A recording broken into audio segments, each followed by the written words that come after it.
And remember, just as the country celebrates Independence Day, there are parts of the country that are simply struggling with the isolation after being completely cut off from the rest of the country as a result of maniacal rain in those parts. The pictures that we're getting to you right now are from the Kochi airport in Kerala. India Today brings you the first images of the Cochin International Airport in Kerala.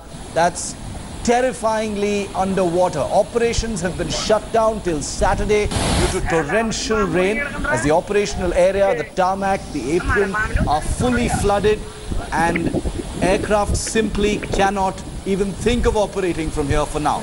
Large pumps are of course being used to drain out the water as quickly as possible, but these first images here on India Today, sent to us by our reporters on the ground, give you the first disturbing sense of what has happened at the Kochi airport, one of the largest airports in Kerala.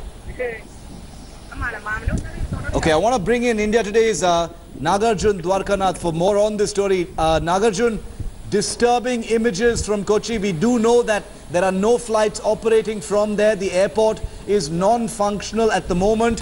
And now that we have these pictures from inside the Kochi airport, there's no surprise at all. How could aircraft even think of operating when the airport looks like this, Naga?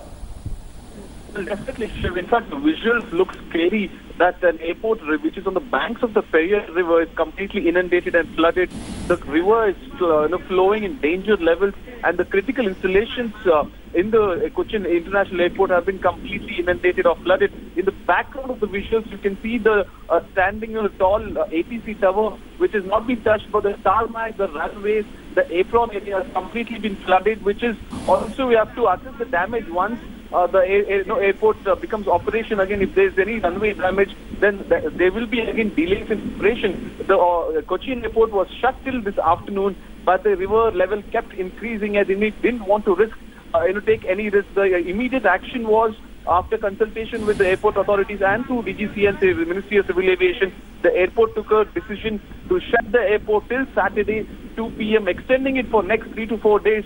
That shows the damage that the river can cause in the airport in critical installations like runway and apron area.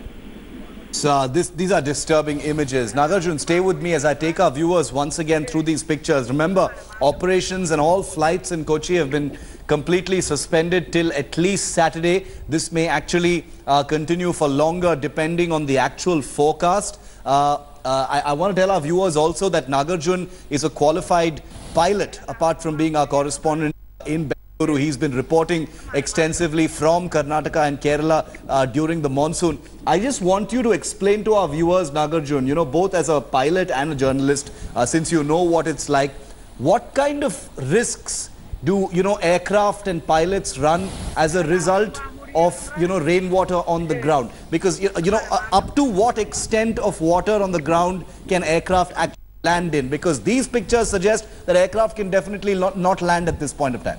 Well, definitely, Shiv, these are scary images that we are seeing. An aircraft cannot take off or land when there is stagnant water on the runway. Remember, the aircraft wheels will have threads, and that is not the ideal wheel or the tire that can adapt to the runway or the water on the runway. So immediately the reaction of the plane will be that it will be skidding off the runway or veering off the runway. It will be quite dangerous, and catastrophic results can happen if the aircraft tries to take off. And also remember, when it's landing, the parking, the braking will be quite difficult because of the water. The aircraft can completely skid off during takeoff and also during landing. So with 180 passengers to 250 passengers on board, it's very difficult or also catastrophic to try something serious to take off.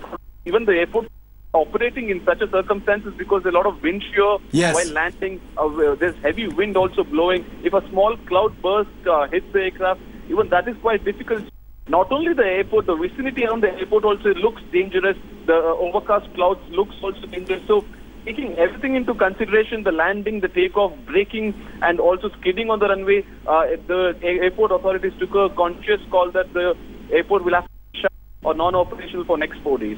It is, this is pretty scary. I mean, these are images from the Kochi airport, which I want to tell our viewers, is not just a domestic but an international airport. It operates flights, to the Gulf and beyond as well. A lot of expats who are arriving in India arrive through the Kochi airport. It's quite a busy airport and it's a beautiful airport as well. But this is the situation at the Kochi airport in Kerala, completely rendered non-functional as a result of tremendously heavy and persistent rain in that area. Nagarjun, stay with me because the death toll due to floods in Kerala. This is Kochi. The pictures we're going to stay on with are from Kochi because India Today has these first pictures from the Kochi airport itself. The death toll in Kerala at large has now risen to 41. A red alert has been sounded across 12 districts of the state. Kollam and Thiruvananthapuram have also been put on alert. The Kochi airport, like we just showed you, has been shut down till the 18th of August after heavy rains have led to the flooding that we just showed you in those disturbing first pictures. Let's put those back on our screens for our viewers because those are the new pictures coming in from Kochi. The next 4 days are critical as the Met Department has predicted even more rain and possibly even heavier in nature. The runway and the parking areas, you can see somewhat in these pictures, have been completely flooded, inundated. It's not just a slick of water, it's flowing like a river. The Kerala State Road Transport Corporation will operate several special services from the Thiruvananthapuram airport to Kochi, as many Kochi-bound flights have been diverted to the state capital of Thiruvananthapuram after the Kochi airport was shut down. It had no choice but to shut down because this is the situation there. Train services have also been affected in Kerala, with many trains being delayed and cancelled. Meanwhile, Kerala Chief Minister Pinarayi Vijayan called for an emergency meet and has announced an alert for at least the next 4 days. Pinarayi Vijayan has sought more boats to carry out rescue and relief operations. 4 disaster response force teams have reached the flood-hit state. The situation has turned critical for Kerala. 41 people have died in the ongoing rains and flood situation in many parts, including in Wayanad and in Idukki. But these pictures are coming to you from urban central Kerala. This is the Kochi airport that connects the big city to several parts of the country and the world. And there is no relief in sight. That's the point. That's the sad part. That's the disturbing part, because the death toll has mounted to 41. A red alert has been issued across 12 districts till Thursday, including the districts of Wayanad, Kozhikode, Palakkad and Idukki. The Idukki district's collector, in fact, has issued an advisory warning people living on the banks of the Mullaperiyar river as water levels in the dam has surged close to the danger mark. The district collector has advised residents to move to relief camps. Many of them have come up across the state as the dam shutters may be opened once again at 9 p.m. tonight to let some of the water out. A total of 33 dams have been opened across the state to discharge water, including all 5 shutters of the Idukki Dam. In Kozhikode, locals came to the rescue of a stranded sick boy as they carried him to an ambulance through the waterlogged streets. Humanity always shines through in times of crisis, and we're seeing it in several parts of Kerala as well. No surprise whatsoever. Meanwhile, a landslide occurred between 2 railway stations of Nagarkoil and Thiruvananthapuram section, following which multiple trains have been delayed or disrupted in a transport system and access that has already been crippled as a result of this unfolding situation in Kerala. കരസേനയെയും നാവികസേനയെയും മറ്റും ഇതിൻ്റെ ഭാഗമായി ബന്ധപ്പെടുന്നുണ്ട്. കൂടുതൽ ബോട്ടുകൾ നമുക്ക് ആവശ്യമുണ്ട്. ഇത്തരം സ്ഥലങ്ങളിൽ ബോട്ടുകൾ എത്തിക്കുന്നതിനുള്ള നടപടികൾ യുദ്ധകാലാടിസ്ഥാനത്തിൽ സ്വീകരിക്കുകയാണ്. We are in Kozhikode right now, and you can see how people are coming together to help the little boy. The little boy fell sick and they're taking him. Now the entire road has been waterlogged. He was brought in an ambulance to my left side, and from there carried on a stretcher by all those people, and there's an ambulance brought on the other side as well. all these people come together to help that little boy. You can see that the ambulance put there. From there, they brought this boy and they're taking him on an ambulance, on a stretcher through this, as the water has reached a level that vehicles cannot go. They're taking the little boy. There's an ambulance there. From there, he'll be taken to the hospital. Now, these are young boys, Samaritans, people of Kozhikode coming out to help one another at a time in need, as water levels are rapidly rising in Kerala. Now, there's a brief respite right now, but until around 10 minutes back, it was raining in this area. You can see the Punu River, which is flowing through Kozhikode, has flooded the bank. They stopped the ambulance on the other side, put him on the stretcher, and they called another ambulance there and they're taking him in. This is how people of Kerala are saving each other, helping each other at this time of need in one of the worst monsoons it's seen since 1924, according to the Chief Minister of the state. The video journalist Divyan Rajkumar, Shalini Lobo.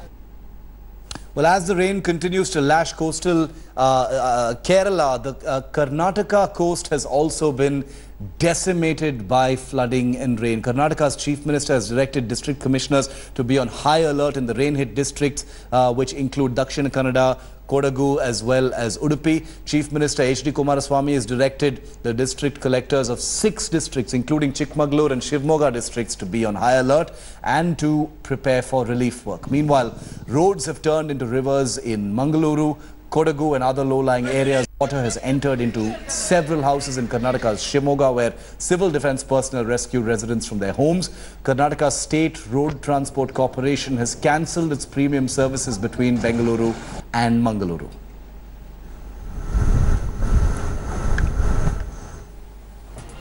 Well, nobody should be surprised in the least that a big political war of words has broken out after the Prime Minister's Independence Day speech this morning from the Red Fort. Lashing out at the Prime Minister just moments after his speech was over, the Congress has said Narendra Modi should have spoken the truth in his final Independence Day speech, Independence Day address.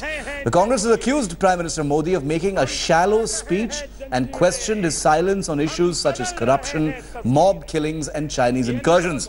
The Congress claimed that people are tired of the Prime Minister's fake Achhe Din promises and are now waiting for Sache Din when he departs as Prime Minister in 2019. The Prime Minister, in his last address to the nation on Independence Day, on completion of his tenure, did not utter a single word that would be meaningful to the common person. People are now tired of the fake Achhe Din and are really waiting for Sache Din when Modi ji will depart as the Prime Minister of the country. MSC क्या कहेंगे प्रधानमंत्री का भाषण आपने भी सुना 82 minute का भाषण था और उन्होंने तमाम उपलब्धियां गिनाई अपनी. It was full of dialogue और जो अभी भी कह रहे हैं कि great expectation and a new vision, पता नहीं उनका विजन खत्म ही नहीं हो रहा है और उनका great expectation कब खत्म होगा. हालांकि it's a continuous process. But कुछ तो कहीं पे प्रगति तरक्की दिखाई देनी चाहिए और रुपया तो बिल्कुल गिर रहा है. जो हालत हो रही है, बेरोजगारी बढ़ रही है और अब 2022 का लक्ष्य कह रहे हैं जो वो आने वाला तो है वो जानते हैं वापस, क्योंकि I think it was the last उनका जो था भाषण था रेड फोर्ट से, तो जानते हैं कि आना नहीं है तो फिर वादे करने में क्या है. 30 साल के बाद में वो स्पष्ट बहुमत लेके प्रधानमंत्री बने थे. अगर वो उस प्रकार की भावना लेके चलते, नेगेटिव सोचे रखते, तो आज उनका कद बढ़ता. पर जो वादे उस वक्त किए थे ब्लैक मनी लेके आने के बाद 1 रुपया नहीं आया, बल्कि चला गया, आया धनराशि चला गया बड़ी संख्या में. ये पहले प्रधानमंत्री है जो कि ऐसे ऐसे जुमले बोलते हैं जो लोगों को हंसी आती है. इनको मैंडेट मिला है 2019 तक का, ये बात करते 2022 तक की बात करते हैं. देखिए, लगता है कि राजनीतिक पार्टियों के लाल किले का भाषण हमेशा दलगत राजनीति से ऊपर होता है. राष्ट्र के नाम संबोधन होता है, उसमें प्रधानमंत्री विपक्ष की आलोचना करना, पिछली बातों के गड़े मुर्दे उखाड़ना कभी नहीं होता रहा. लेकिन यहाँ से ऐसे ही लगा कि वो पॉलिटिकल स्पीच दी है, राष्ट्र के नाम संबोधन नहीं था. गले में लगना चाहिए, वहाँ तो गले जो लगे थे उन्हीं को हटा दिया, अलग कर दिया. तो ये तो अगर कह रहे हैं तो करेक्ट समस्या ही जो आपने बोला कि कहा है, कहते तो सब है लेकिन करते नहीं.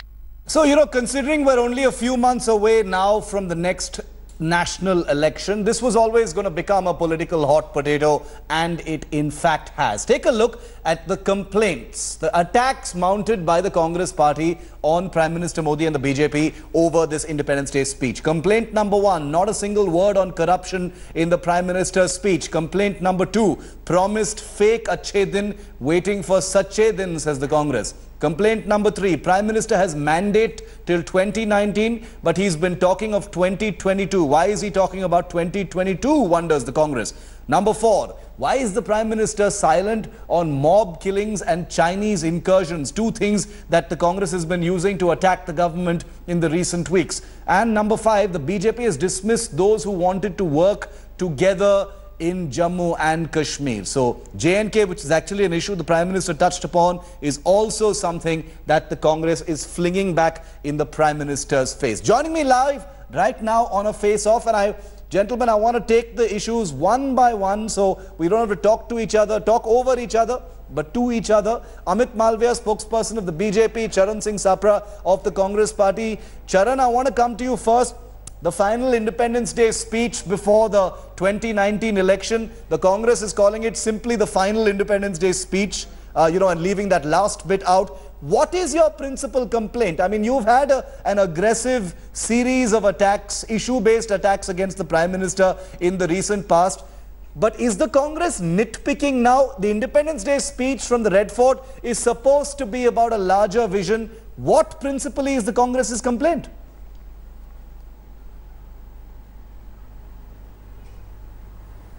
See, Shiv, generally the speech from the Red Fort should be a speech to address the nation. But we have seen that the Prime Minister's speech today was more an electoral speech.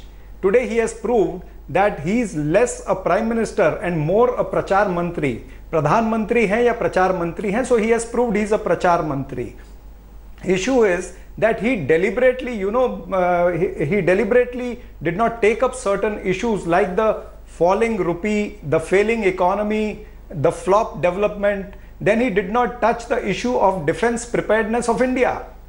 He did not discuss on defense procurement. Okay, probably he was fearing that he's embroiled into the Rafale We'll get into the specifics of that. He did not discuss on the foreign policy of India, which is more important as far as the situation to China, Pakistan. Let me complete. Give me 10 seconds. Okay. 10 seconds.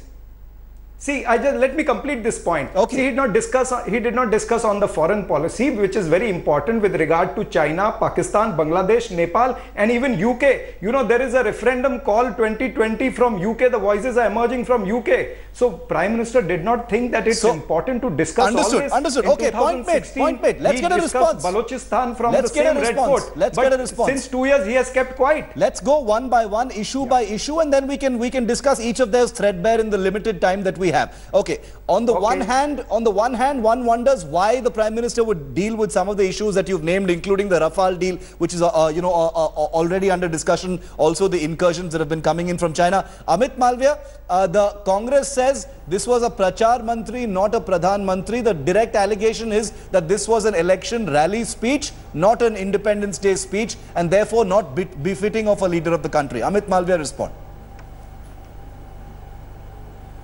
Well, Shiv, did you expect the Congress to have any other reaction other than what we are seeing? Of course not. They are in opposition. It's their job to criticize everything that is good in the country. Because if people realize that there's a lot of good that is happening in the country, who will give them a chance?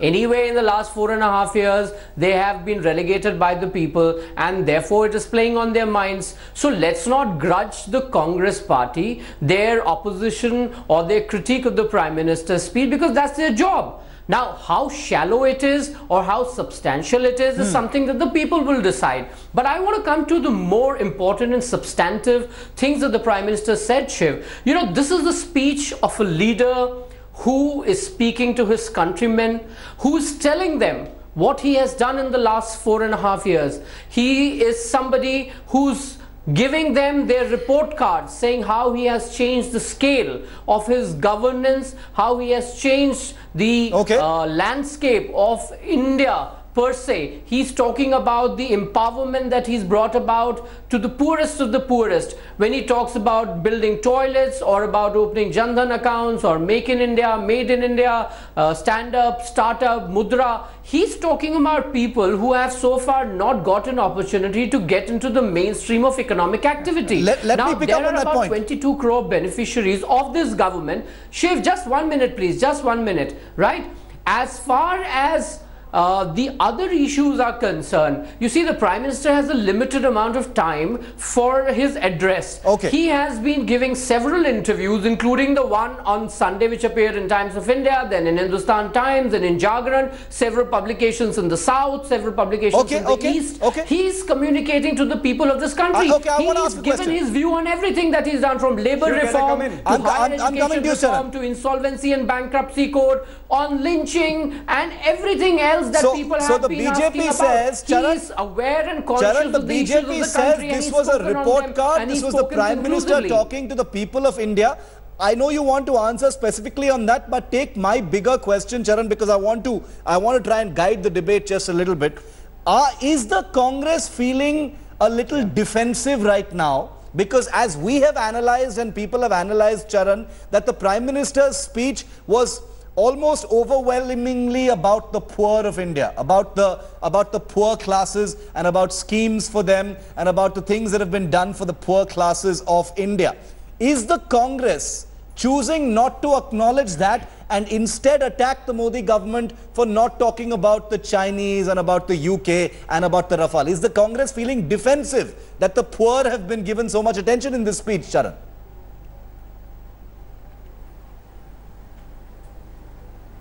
No, see, Shiv, Prime Minister did not speak about the price rise in the country, the rise in prices of the essential commodities and all the other things. He did not speak on the, economy exactly. He did not give a mention to the low credit growth, to the low private investments, the rising NPA. The household savings have reduced. The inflation in wholesale and the retails is increased. There are various issues. Which are some points which have actually been dealt with in interviews though. A low unemployment. The unemployment concern is also shown by the Niti Aayog. The unemployment figures are also shown by the ILO, which has clearly stated that 71% of the employment in 2019 is going to be very vulnerable. So these are the important issues. We have no employment. They had promised 2 crore jobs each year, which they have failed. There is a price rise. There is a rise in price of petrol and but diesel. Charan, what are you saying? Are you saying the Prime Minister should have provided assurance about those things or listed the negative things in the country right now?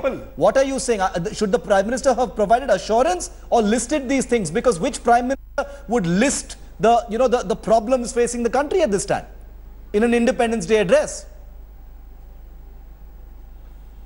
No, he should have listed primarily, and then he should have told the country that this is the way out. I am going to. He should have told his policy about all these issues. He did not speak on anything. Amit, not respond. on financial, not on foreign policy. Amit, respond. It was, an electoral speech. Okay, it's a point made. Amit, respond. The Congress says, why not address those issues? Because what the Congress, if I understand it correctly, is basically trying to say is these issues have been amplified by the Prime Minister choosing not to talk about them.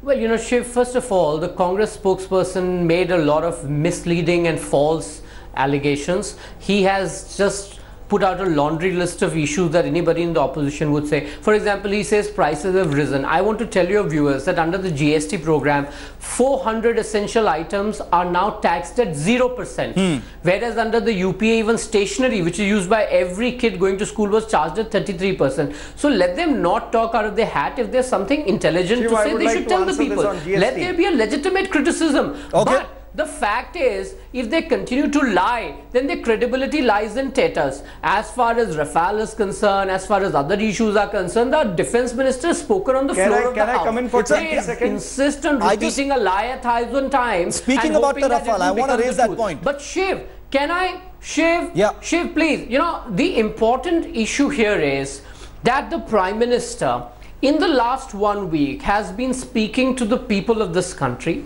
He has spoken from the important issue is that the Prime Minister should not lie from the Red Fort. He's covered and the all Bharatiya these Janata issues. Party spokesperson also not lie. Party is that they don't know where to criticize the Prime Minister because A, there's no corruption in the government led by Mr. Okay. The Congress cannot live without corruption, so they don't have that agenda. I want to ask a question, a very specific question, Charan. Well. Economy, we've done exceedingly well. Jobs, which they keep cribbing about. Let me just give you some data. I'll just take about 20 seconds, Shiv. We have created 13 let Shiv ask some question now. Coming to Madura loans. Stand Up Startup India has given 15,000 startup support. So, 4.5 lakh direct jobs being created only by mobile manufacturing companies. 1 crore jobs created through the EPFO numbers that has been testified. And finally, the lie that the Congress keeps repeating that we promised 2 crore jobs is a bogus lie. Charan, the Congress, or any of our leaders, manifesto never mentions that. You've had big leaders like Ahmed Patel and others, Charan, who've just echoed what you've just said right now. You've said jumlas and you've said the Prime Minister has been lying about certain things. Before we get to that point, I just want to ask one specific question. Why would the Rafale issue come up here in an Independence Day speech? You know, people will be wondering because the Congress has been saying, why didn't he address the issue of Rafale? Didn't the Rafale issue come up in Parliament? Hasn't the Defence Minister spoken about it? I am just wondering as a citizen, not just as a journalist, but in what scenario would the Rafale issue be addressed at an Independence Day speech? It's a big issue for the Congress party, but the BJP is not making a big deal out of it. Why would it be there in the Independence Day speech, Charan?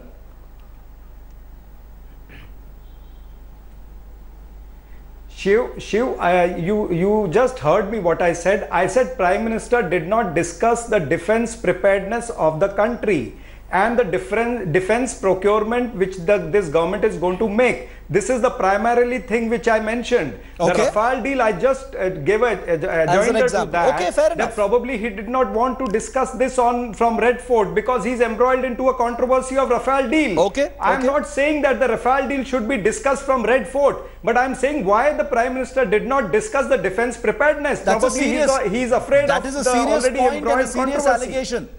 Let Amit, do you want to add to that? Do you want to add to that, Charan, before I go to Amit? Yeah, I want to add, see the India on the whole, you see the situation here when we are facing a two-side probably threat from China as well as Pakistan. We don't have good relations with Nepal, with Bangladesh, with Sri Lanka. Since 2014, we have spoiled all our relations with all our neighbors. So in such a situation, the Prime Minister does not discuss foreign policy. He does serious not point. give a Let iota Amit answer. of idea what he's going to do with this country and the foreign policy with the neighbors. Defense preparedness and foreign policy are two issues on which the government is on the defensive right now, and therefore both these very important topics didn't really find much of a place in the Prime Minister's speech, is the allegation the Congress is making, because both of these are touchy, embarrassing topics for the Prime Minister Modi government. Answer that, Amit. That's what the Congress says. Well, Shiv, not the least. In fact, if at all, at any point in time in our history, we've had a great equal relationship with China, it is now. Nepal, he speaks about. Does he even know that the Prime Minister visited Nepal recently and was accorded a great welcome there? I mean, you know, I cannot understand why they would speak on foreign policy when their own Prime Minister went to Sharm el-Sheikh and signed an agreement which said Pakistan is an equally a victim of terrorism as is India. This has been their foreign policy stand. So therefore expecting them to be reasonable in the assessment of what is being done, that they want to give earlier examples and they want to get away with issues which are serious for the country. They don't want to discuss the relevant issues by just quoting the earlier issues. The earlier issues, they do not legitimize Bharatiya Janata Party to not work on the current issues. Get to know these details. I don't know whose people have elected in 2014. We're out of time, they have not elected Congress, so you can't give example. We're out of time. I was hoping we wouldn't have anyone talking over each other, but towards the end it actually became about that. Unfortunately, I'm entirely out of time, but you can bet your last buck, ladies and gentlemen, that The parties of both Charan and Amit, the BJP and the Congress, will continue to talk about this speech. It's become today's hot potato, and it's going to continue to be that for the next few days until the next big event comes along. This is how it's going to be in the run-up to 2019. Amit Malviya, Charan Singh Sapra, thank you very much, gentlemen, for joining me. We're taking a very quick break here on 5 Live. Back with much more right here on India Today. Stay with us. Thanks for watching the video. For more such news and updates, please like, share and subscribe to India Today. Also check out our other great videos from our channel. We know you would love to.